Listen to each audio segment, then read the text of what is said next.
my amazing learners, and welcome back to the Wisdom English podcast. My name is Sarah. Last week, I asked 100 Americans one simple question. What makes someone sound boring when talking about their weekend? The number one answer was using the same 3 words over and over. Good, nice, fine. The people who sounded most interesting weren't doing crazy activities. They were doing normal Sunday things. The difference? They knew the secret phrases that make ordinary moments sound amazing. Today, you will master 30 of those phrases.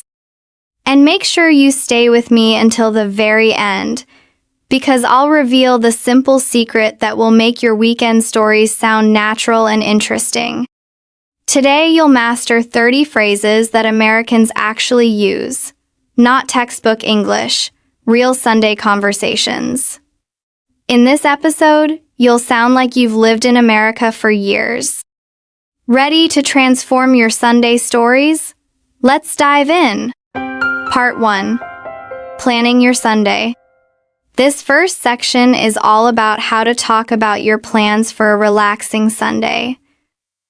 These are the essential sentences you need to express your intentions for the weekend. First, we will learn and understand each phrase one by one. Please repeat after me in the pause. I'm planning a relaxing Sunday. This is a perfect sentence to start with. The adjective relaxing immediately sets a calm and peaceful tone. Notice again, we are using the present continuous, I'm planning, to talk about a future intention. I want to sleep in tomorrow. To sleep in is a wonderful phrasal verb that means to sleep later than usual in the morning. It's a much more natural phrase than saying, I want to sleep for a long time. I'm staying home and resting. This is a simple and clear way to describe your plan for a quiet day. Staying home and resting are 2 common activities for a relaxing weekend. I'm meeting friends for lunch.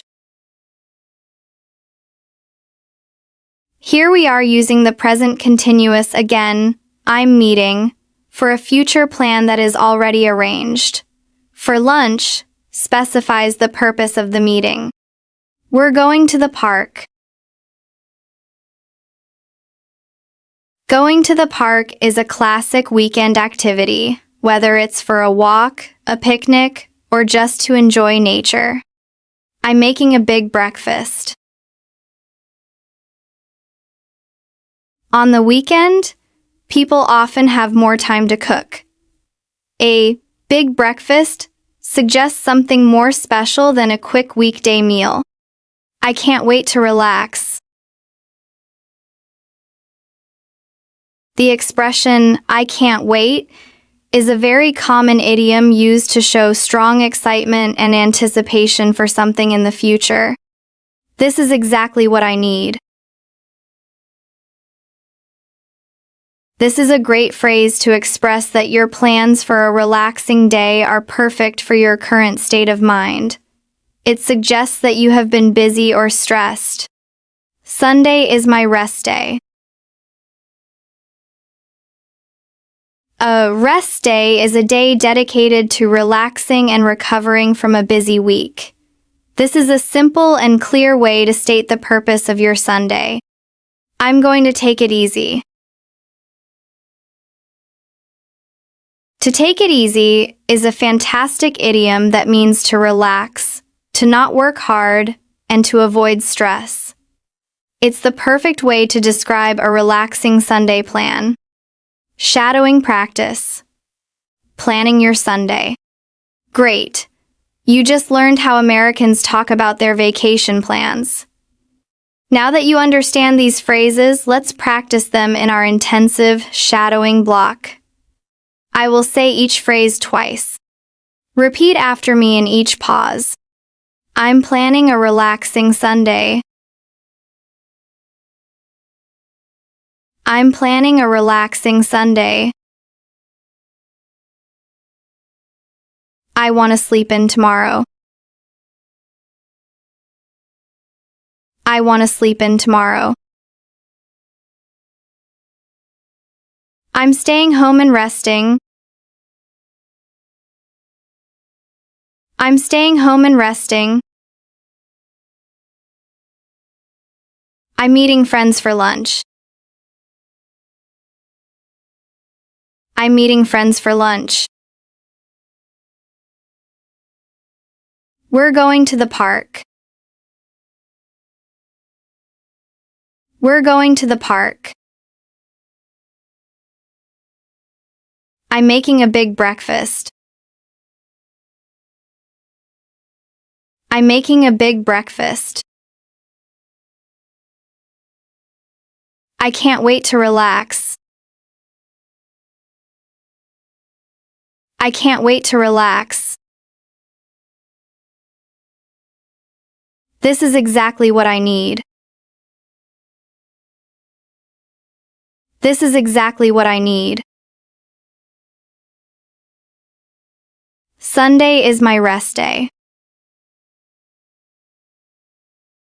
Sunday is my rest day. I'm going to take it easy. I'm going to take it easy. Part 2. Describing your Sunday experiences. Now, let's learn how to talk about your Sunday experiences after they have happened.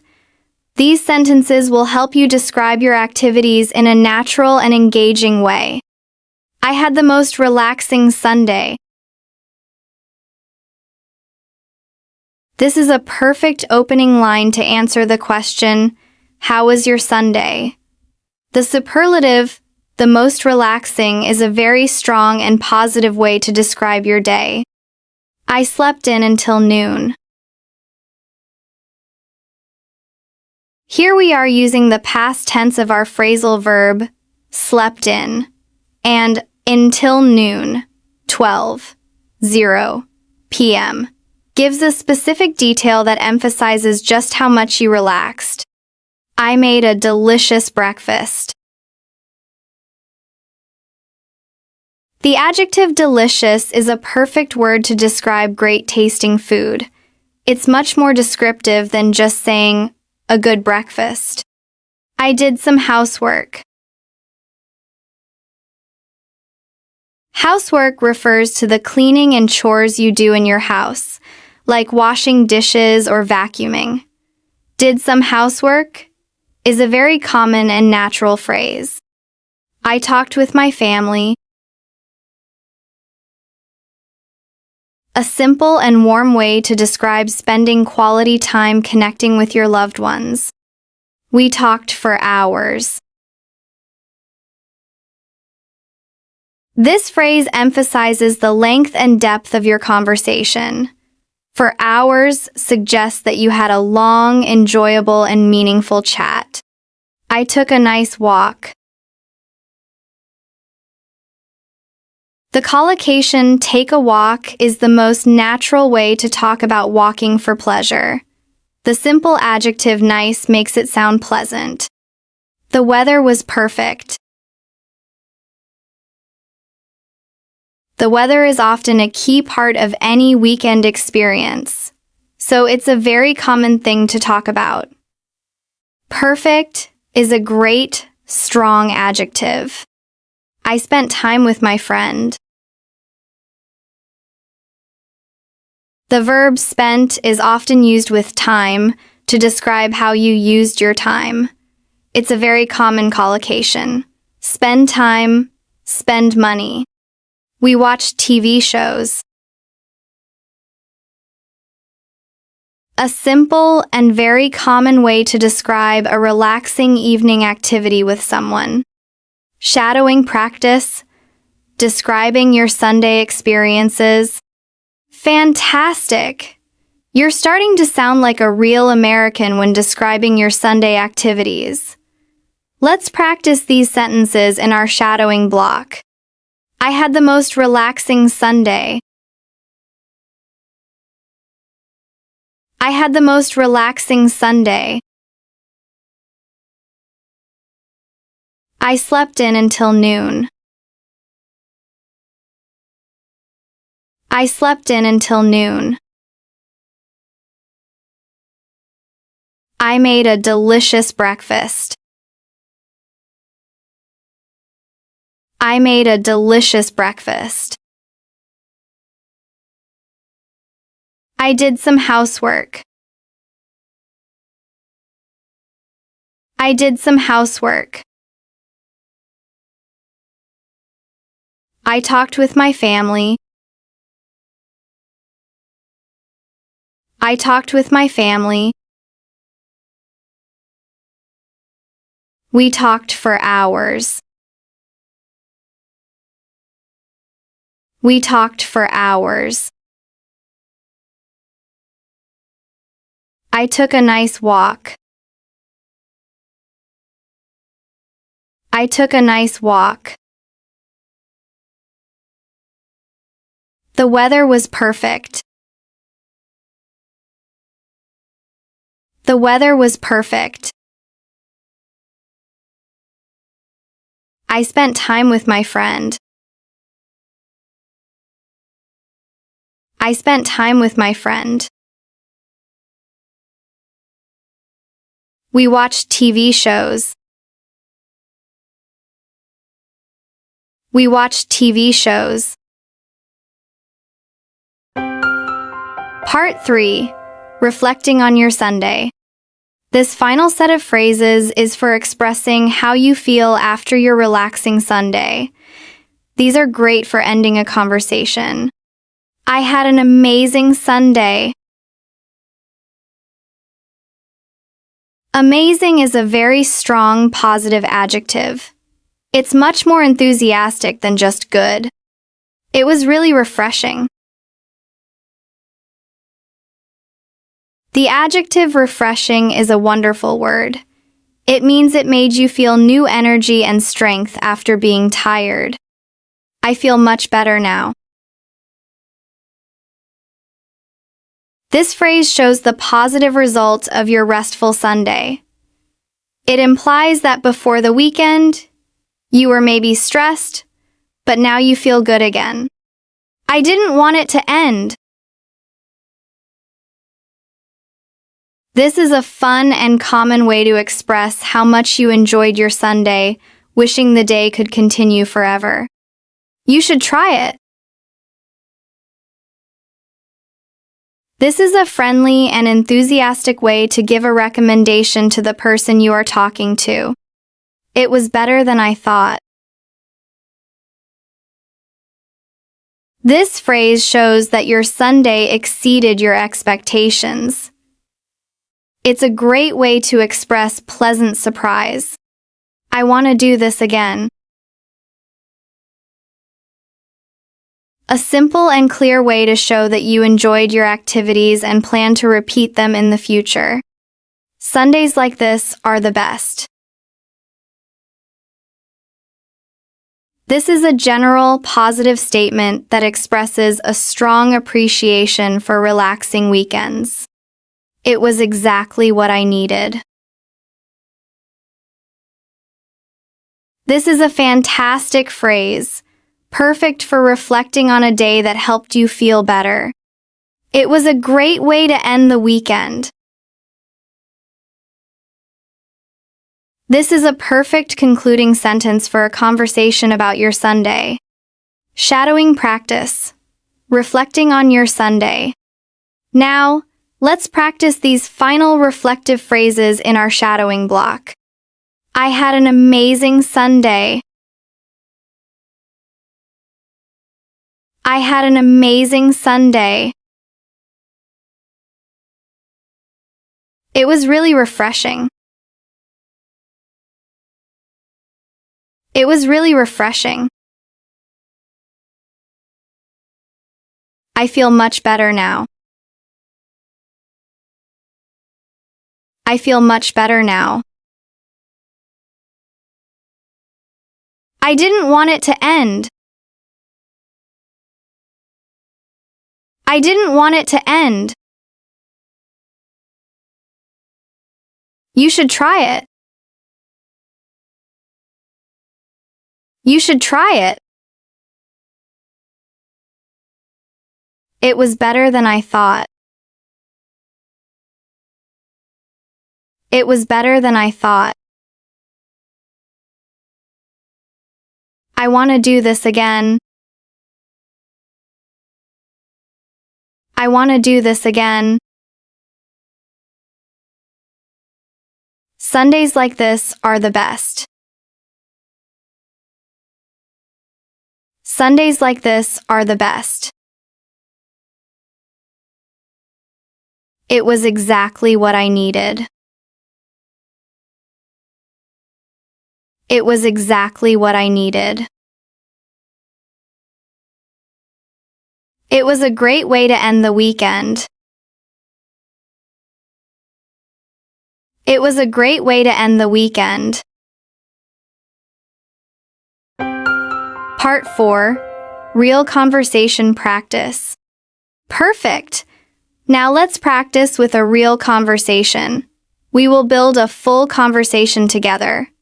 I will say each line, and I want you to repeat it after me in the pause. Are you ready? Let's go! Hey, Sarah. How was your Sunday?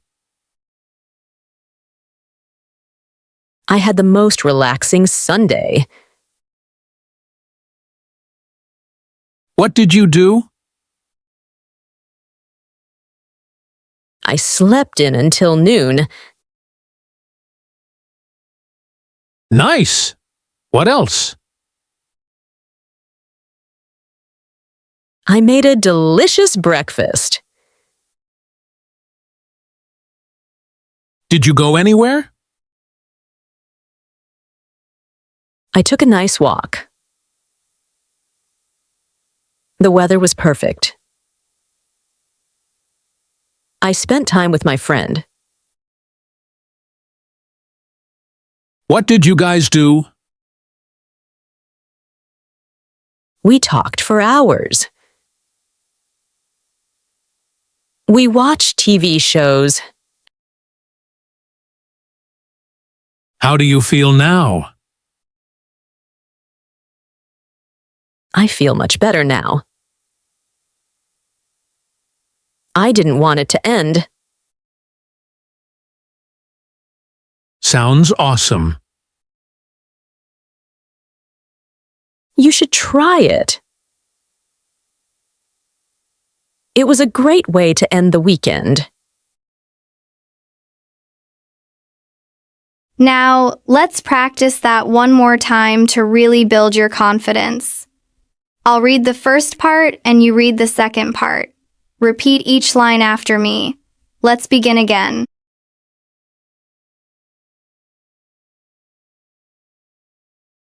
Hey, how was your Sunday? I had the most relaxing Sunday. What did you do first? I slept in until noon. That sounds great. What else? I made a delicious breakfast. Did you do anything else? I did some housework. I talked with my family. How was that? We talked for hours. What about the afternoon? I took a nice walk. The weather was perfect. I spent time with my friend. How was your evening? We watched TV shows. How do you feel now? I feel much better now. I didn't want it to end.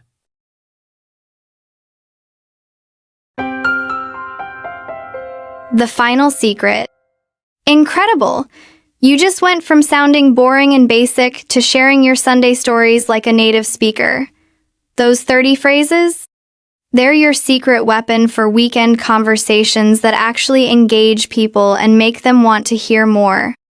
And now, for the secret I promised at the beginning. The simple secret that will make your weekend stories sound natural and interesting is this. Share the feeling, not just the facts. Native speakers don't just list their activities. They share the emotions and feelings connected to those activities. Notice how many of our phrases today were about feeling relaxed, refreshed, and happy. When you say, "I had the most relaxing Sunday," or "it was exactly what I needed," you are sharing your feelings. This is what makes people connect with you and your story. Tomorrow is day 8 of our 30-day challenge. We're mastering another essential conversation skill that will boost your confidence even more. Don't break the chain. If these Sunday phrases made you feel more confident, my challenge to you is to comment below with one phrase you'll definitely use to describe your next Sunday. Please like, share, and subscribe to the Wisdom English podcast channel to watch our next videos.